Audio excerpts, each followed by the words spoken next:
अवामी न्यूज़ में खबरन जो सिलसिलो जारी है। इन वक्त असीं तव्हांखे कंडियारो खां ख़बर ॾींदा हलूं त कंडियारो में मोटरवे पुलिस सुस्त रवैये जो शिकार बणिजी वई है। नेशनल हाईवे ते अलावारे चौक ते ट्रैफिक खे कंट्रोल न करण सबबि रोड हादसा रोज़ जो मामूल बणियल। मोटरवे पुलिस जे रिपेयरिंग अमल पारां सुस्ती जो मुज़ाहिरो करण सबबि मुल्क जे मुख़्तलिफ़ शहरनि ॾांहुं वेंदड़ कोचनि तोड़े वेननि। कंडियारो बाईपास ते रोड ते कलाकनि जा कलाक बीह वञनि थियूं, जंहिं सबबि ट्रैफिक जाम थियण रोज़ जो मामूल बणियल आहे। मोटरवे पुलिस जे मक़ामी अमलदारनि रोड ते ध्यानु ॾियण बजाए रोज़ाना का न का तकरीब करे फोटो सेशन में पूरा मामलो थियो आहे। मोटरवे पुलिस जा केतिरा इंस्पेक्टर मक़ामी आहिनि ऐं हू सालनि खां कंडियारो में B20 मोटरवे में मुक़रर थियल आहिनि, जंहिं सबबि हू यार बासियूं हलाईंदड़ पंहिंजे फर्ज़नि खां बेख़बर बणियल आहिनि। हिन वीडियो में हिकु कोच अलावारे चौक में विच क़ौमी शाहरा ते बीठल नज़र अचे थी, जंहिं मां कुझु मुसाफ़िर लही रहिया आहिनि त कुझु वरी चढ़ी रहिया आहिनि। कोच बिल्कुलु बि विच रोड ते बीठल नज़र अची रही आहे, जंहिं भरिसां ट्रालियूं ऐं ॿियूं गाॾियूं बि तेज़ रफ़्तारी सां गुज़री रहियूं आहिनि। कोच ड्राइवर पंहिंजी मर्ज़ी सां पंहिंजो टाइम पूरो करे पोइ कोच पंहिंजी मंज़िल ॾांहुं तरफ़ काए थो। इन कोच जे ड्राइवर खां मोटरवे इंतज़ामिया का पुछा गाछा कार्रवाई करण खां लाचार आहे, जो इन कोच वारे खिलाफ़ कार्रवाई न पई करे। सिर्फ़ इहो कोच न वारो न पर हर जॻह ते रोड जे ॿिन्ही पासनि खां पिण रोड ते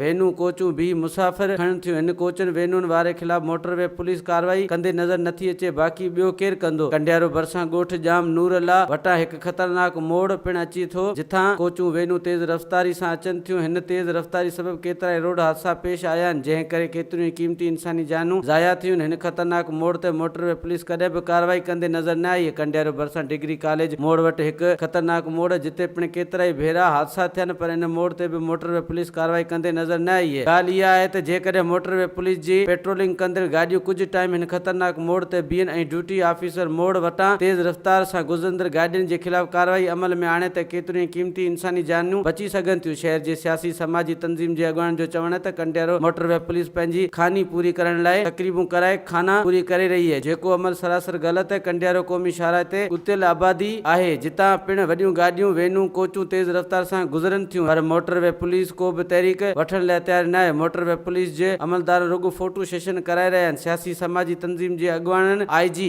मोटरवे पुलिस AD ख्वाजा ऐं DIG motorway inspector commander Sajjad Hussain Khan मुतालबो कयो आहे त हिन मामले जो नोटिस वठी क़ीमती इंसानी जानूं बचाई वञनि, ॿी सूरत में एहतिजाज तहरीक हलाई वेंदी। वधीक ख़बरनि ऐं तफ़सील लाइ विज़िट कयो अवामी news Facebook page, YouTube page ऐं अवामी न्यूज़ वेबसाइट।